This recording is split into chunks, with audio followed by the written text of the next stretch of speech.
it was during the gang era. There was a lot of gangs that was taking place in New York City in the early 70s. I mean, you can name them, the Black Spades, Black Pearl, Savage, Nomad, so being in an old boys school up in the Bronx, with about an average about maybe 7 or 8 different gangs in there. It was quite interesting. Matter of fact, I was blessed because I want to make it real brief with this story. I come walking in the first day in the homeroom class, and I went past this guy sitting at the desk, and I knocked over some paper. He said, "Yo, pick it up." And I didn't pick it up, so I kept going. He said, "Yo, man," I said, "Pick it up." So, you know, me being a little smart aleck coming from Harlem, turn around, grab the tree, take my hand, grab my crotch, and say, "Yo, son." And he looked at me up, "What?" And when he stand up, he was like 6'6". And I'm like, what the hell am I doing here? But one thing I always learned, anybody bigger than you, you're supposed to always pick up something. So I start picking up chairs, desks, the cue stick and everything. And you remember in some schools, you know, you had 2 doors. Right. Well, he tried to corner me, I got out the other door. Here it is, they don't want that, the word got around from the people from the neighborhood that I was getting chased by one of the gang members. Oh, wow. So I did not know he was a leader of the gang. Wow. So when he finally caught up with me, and then here it is, I go away from my friends, I get ready to go look for something, and he started laughing. He's like, no. See, I like him, man, yo. Where you from? I said, "From Harlem." He said, "You know who I am?" I said, "No, who you?" He said, "I'm Blood." Blood. You know who that is? There's a gentleman that used to box that was known a long time ago, Mitch Green. Wow. That was a boxer. He turned out to be a professional boxer. He was a leader of the Bloods. Wow. But he liked my wit, that I didn't care, and he took me under his wing. And no, I did not become a gang member, but he looked out for me in school. Right. So during the Like time, your heart. so You like your heart. yeah, he got my heart, and I think I paid my dues that day too. That's what's up. So with it later on, as I'm hanging in, you know, from year in, year out, I started making more friends. This guy named Nevin used to always try to call at me and my friends from Harlem to come up and say, "You gotta go and check out Herc. I said, "Who's Herc?" So we finally went up in the Bronx, went up on Jerome Avenue, around 173rd Street.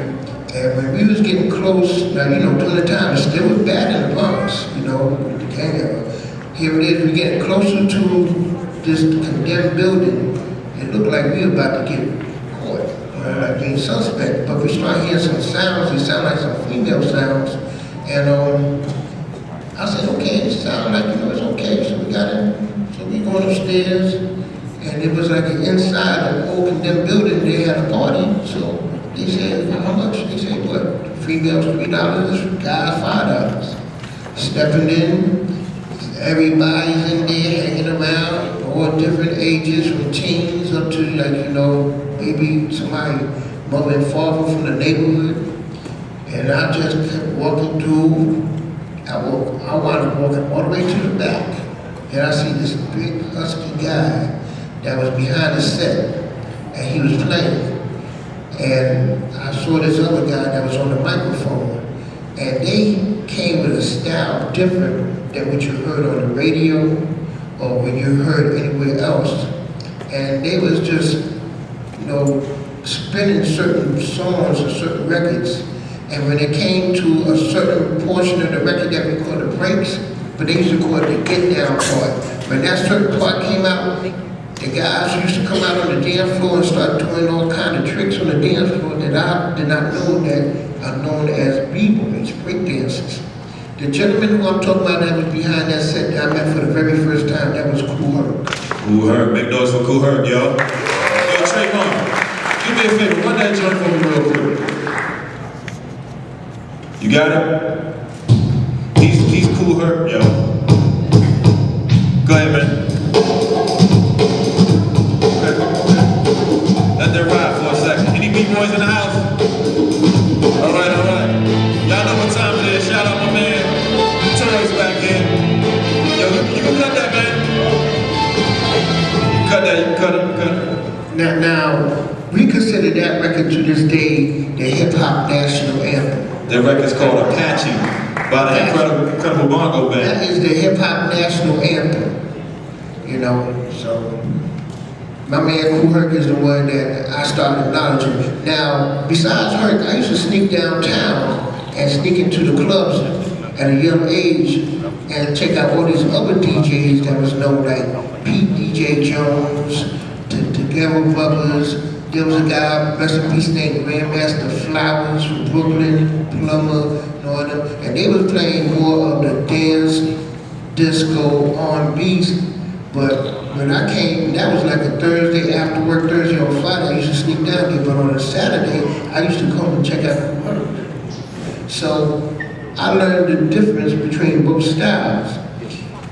I wound up going to college after I graduated because I used to play ball. I used to play for Clinton, and I got a scholarship. I went to Hampton. I heard there was a story behind you playing ball and how you got your name. Yeah, because skinny, frail, toothpick, big red afro, looking like a matchstick. And my friend Dennis used to always say, "Red alert, red alert." So that attached to me.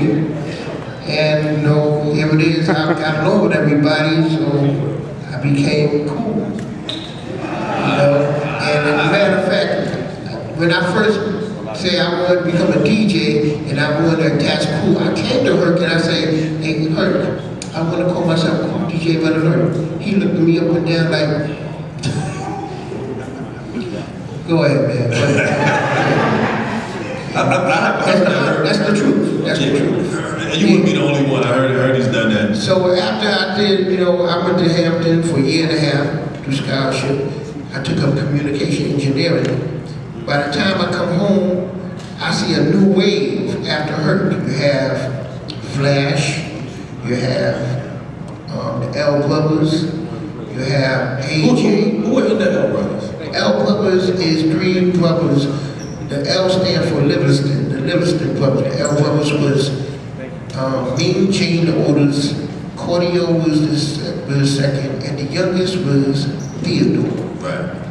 Which became Grand Wizard Theodore. Grand Wizard Theodore. Give it up for Theodore too, yo. If you don't know, Theodore is credited with bringing the scratch to the forefront. He introduced the scratch. Yeah. He introduced. Then you also had AJ, you had Lobo Starsky, you had Disco King Man. You had a lot of different DJs up in the Bronx. And then also down in Harlem, you had a lot of DJs that was, some did not get their just due, but they was making noise, like my man Master Don, Paluco, right, Paluco of the Magnificent Seven, my man Randy for Harlem World. There's quite a few of them. So there was a whole new wave. So after a year and a half college and I started working, I started taking it upon myself, start saving up my money and buying my own equipment because I was watching these guys going down to the discos and going to see Herc. I wasn't into dance.